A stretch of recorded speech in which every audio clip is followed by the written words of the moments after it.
اللہ تعالیٰ یہ خواب کیوں دکھاتا ہے بندوں کو؟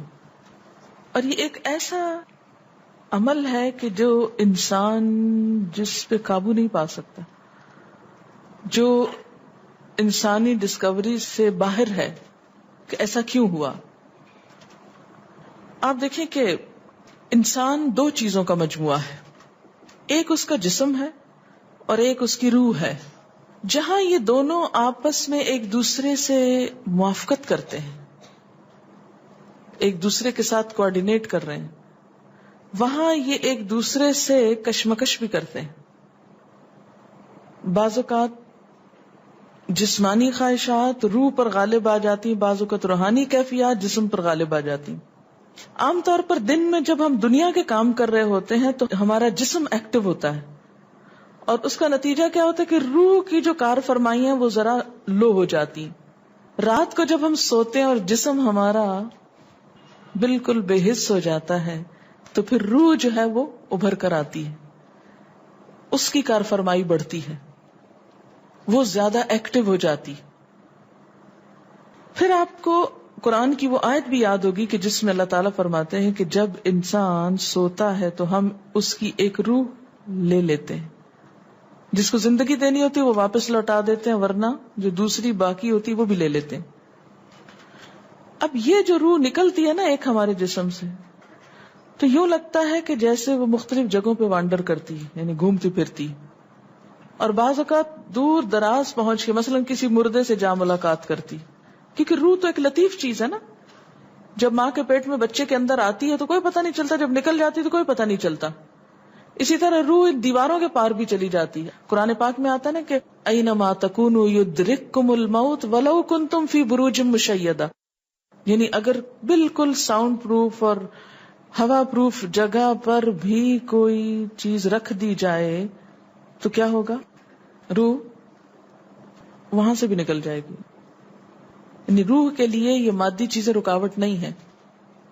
اب آپ دیکھیں جو لوگ مر جاتے ہیں بعض اوقات آپ کی ان سے ملاقات ہوتی اور آپ کو یوں لگتا ہے جیسے آپ ان کو چھو کر آئیں، اور ایسا ممکن ہے کہ وہ جو سوتے وقت ایک روح آپ کی نکلی وہ ٹریول کرتے کرتے اس مقام پہ جا پہنچی جہاں وہ مردہ روح تھی، اور اس نے اس سے جا کر باتیں بھی کی، کچھ میسج بھی لیے، کچھ اور بھی. تو اس سارے کو ہم واضح طور پر نہ جان سکتے ہیں، اس کی حقیقت نہ سمجھ سکتے ہیں، لیکن بعض خوابوں کو انٹرپریٹ کرنے میں یہ چیز آپ کو مدد دے گی کہ ایسا کس طرح پاسبل ہے. آپ اپنے بستر پر لیٹے ہوئے اور روحانی طور پر آپ خواب میں آپ کہیں اور پہنچے ہوئے. بعض اوقات آپ دیکھتے ہیں کہ میت آپ کو کوئی چیز دے رہی ہے، میت رو رہی ہے، میت خوش ہے، آپ اس کو دیکھتے ہیں وہ بڑے باغ میں بیٹھی ہوئی ہے. یہ آپ نے کہاں سے دیکھ لیا؟ آپ تو بستر پہ لیٹے ہوئے تھے. تو وہ جو ایک شعور سوتے وقت نکل جاتا ہے، جسم سے الگ ہو جاتا ہے، وہ ٹریول کر رہا ہوتا ہے ایک طرح سے، اور وہ ایسی جگہوں پر اللہ کے اذن سے ہی پہنچ جاتا ہے اور اس کو وہاں کی معلومات مل جاتی ہیں. اچھا، آپ کو یاد ہوگا وہ قصہ جو شہیدوں کا واقعہ میں نے آپ کو سنایا تھا، عراق میں جو صحابہ کرام کی قبروں میں سے ان کو نکال کر دوسری جگہ پر دفن کیا گیا. آپ نے دیکھا کہ مستقل کنٹینیوسلی 3 دن خواب آیا ایک شخص، جب اس نے اگنور کیا تو بادشاہ وقت کو خواب آیا، مفتی اعظم کو خواب ہے، اور مسلسل خواب میں وہ اپنا میسج کنوے کر رہے ہیں کہ ہمیں وہاں سے نکالو، ہماری قبروں میں پانی آ گیا. اور یہ بالکل سچا واقعہ ہوا، دنیا نے جس کا مشاہدہ بھی کیا. تو پھر آپ اس کو کیسے انٹرپریٹ کریں گے؟ وہ شہداء کہاں ملے تھے؟ تو بات یہ ہے کہ جیسے ہماری روح ٹریول کرتی ہے، کہیں ایسی جگہ جا پہنچتی ہے تو ہو سکتا ہے کہ وہ اس مقام تک جا پہنچی ہو. یہ شہیدوں کی روح تو آزاد ہوتی ہے، ان کو اجازت مل گئی ہو کہ وہ ان لوگوں کی روح سے جا ملے، کیونکہ سجین قید خانے میں تو ہوتی ہے نا وہ روح جس کو مجرم روح جو ہوتی، لیکن جو مومن کی روح ہے، خاص طور پہ شہداء کی روح ہے، تو جنت میں کیا کر رہی ہوتی ہے؟ گھوم پھر رہی ہوتی، کھا پی رہی ہوتی. تو یہ بالکل ایک سچ ہے اور حقیقت ہے کہ بسا اوقات انسان خواب میں ایسے لوگوں سے ملاقات کر کے ان کے حالات کو جان لیتا ہے کہ ان پہ کیا گزر رہی. مثلا ان کو عذاب ہو رہا ہے. یہ عام بات ہے نا کہ میت کو جس حال میں دیکھو اسی حال میں ہوتی ہے.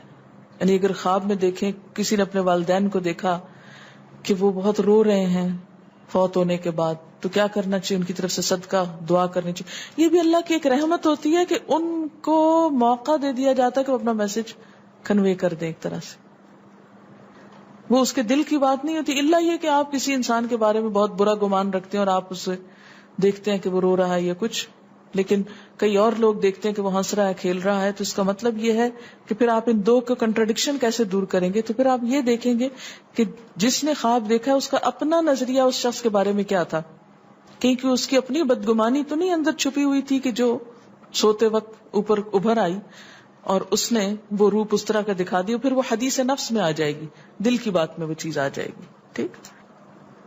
تو نبوت کا جیسے انبیاء علیہ السلام کو کچھ غیب کی خبریں دے دی جاتی تھی، اسی طرح عام انسانوں کو خواب کے ذریعے کچھ غیب کی خبریں دے دی جاتی ہیں. لیکن کسی بھی خواب کے سچا ہونے کی آپ کوئی دلیل نہیں رکھتے. ایز سچ واضح بات یہ نہیں کہہ سکتے کہ میں نے جو خواب دیکھا وہ بالکل سچ ہو جائے گا، یہ آپ دعویٰ نہیں کر سکتے.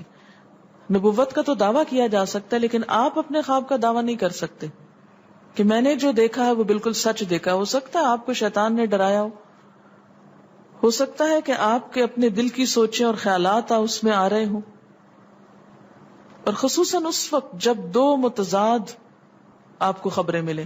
مثلا ایک شخص آپ کے پاس آتا ہے، وہ کہتا ہے کہ میں نے آپ کے بارے میں بہت اچھا خواب دیکھا.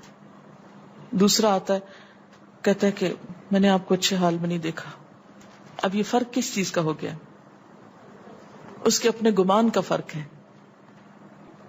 ایک آپ کے بارے میں گمان اچھا رکھتا ہے، وہ آپ کو اچھا دیکھنا چاہتا ہے لہذا وہ آپ کو اچھا دیکھ رہا ہے، اور دوسرا آپ سے حسد رکھتا ہے اور وہ آپ کو ہر قیمت پہ ختم ہوتے دیکھنا چاہتا ہے. وہ ویسے تو مار نہیں سکتا آپ کو، لہذا خواب میں مار لیتا ہے اور خواب میں آپ کا حال برا دیکھ لیتا ہے. تو وہ خواب دراصل کیا ہوتا ہے؟ اس کی اپنے نفس کی بات ہوتی ہے.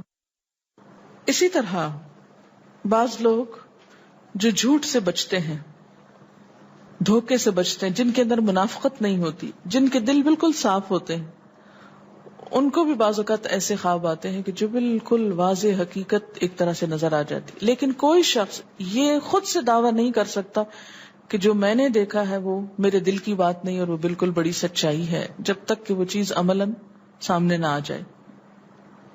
آپ صلی اللہ علیہ وسلم نے فرمایا، اچھا خواب اللہ کی طرف سے ہے اور برا شیطان کی طرف سے.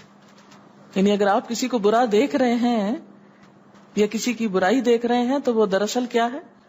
شیطان ہے آپ کے اندر، جو آپ کو اس شخص کے خلاف یا کسی خاص واقعے کے خلاف بھڑکا رہا ہے، اور آپ اپنی تسلی کر لیتے ہیں خواب کے ذریعے. فرمایا پس جب کوئی شخص پسندیدہ خواب دیکھے تو اسے صرف اس شخص سے بیان کرے جس سے محبت اور اعتقاد ہے. یہ میرا مشورہ نہیں، نبی صلی اللہ علیہ وسلم کا ہے آپ سب کے لیے. بخاری اور مسلم کی روایت ہے کہ جب کوئی اچھا خواب آپ دیکھیں تو کیا کریں؟ اس کو بتائیں جس سے آپ محبت رکھتے ہو، وہ آپ سے بھی رکھتا ہو اور جس پر آپ کا اعتماد ہو. جیسے حضرت یعقوب علیہ السلام نے کیا کہا تھا بیٹے کو کہ مجھے تو بتا دیا، بھائیوں کا نہیں بتانا. اور جب مکروہ خواب دیکھیں تو حق تعالی سے اس خواب کے شر اور شیطان کے فتنے سے پناہ مانگے. جب برا خواب دیکھیں تو اس خواب کے شر اور شیطان کے فتنے سے پناہ مانگے کہ شیطان بہکانے لگا انسان کو. اچھا آپ دیکھیں کہ بعض اوقات یہ ہوتا ہے کہ جسے ہمارا کسی سے اختلاف ہوا ہے، عقیدے میں، گھر کے جھگڑے میں، کسی ذاتی اس میں، تو ہم کمزور ہوتے ہیں، مجبور ہوتے ہیں، اس کو کچھ کہہ نہیں سکتے. تو پھر ہم بعض اوقات اپنی تسکین کیسے کرتے ہیں؟ خوابوں میں کرتے ہیں. مثلا ایک لڑکا کسی سے شادی کرنا چاہتا ہے اور وہ کر نہیں پاتا، اس کو وہ رشتہ مل نہیں رہا، تو وہ خواب میں دیکھتا ہے کہ اس کی شادی اس سے ہو گئی ہے، اس لڑکی سے. تو بعض خوابوں کی نوعیت بس صرف اتنی ہوتی، اس سے زیادہ اس کی حقیقت نہیں ہوتی. اچھا بعض اوقات جیسے کسی سے ضد ہے، عداوت ہے، دشمنی ہے آپ کی، اب آپ اس کو خواب میں برا دیکھ رہے ہیں، اس کی برائی دیکھ رہے ہیں، تو یہ دراصل کیا ہے؟ شیطان کا شر ہے جو آپ پہ غالب آ گیا ہے. آپ اس کی برائی چاہتے ہیں، ویسے کچھ کر نہیں پاتے، مجبور ہیں آپ، تو آپ خواب کے ذریعے وہ اپنی تسلی کر لیتے ہیں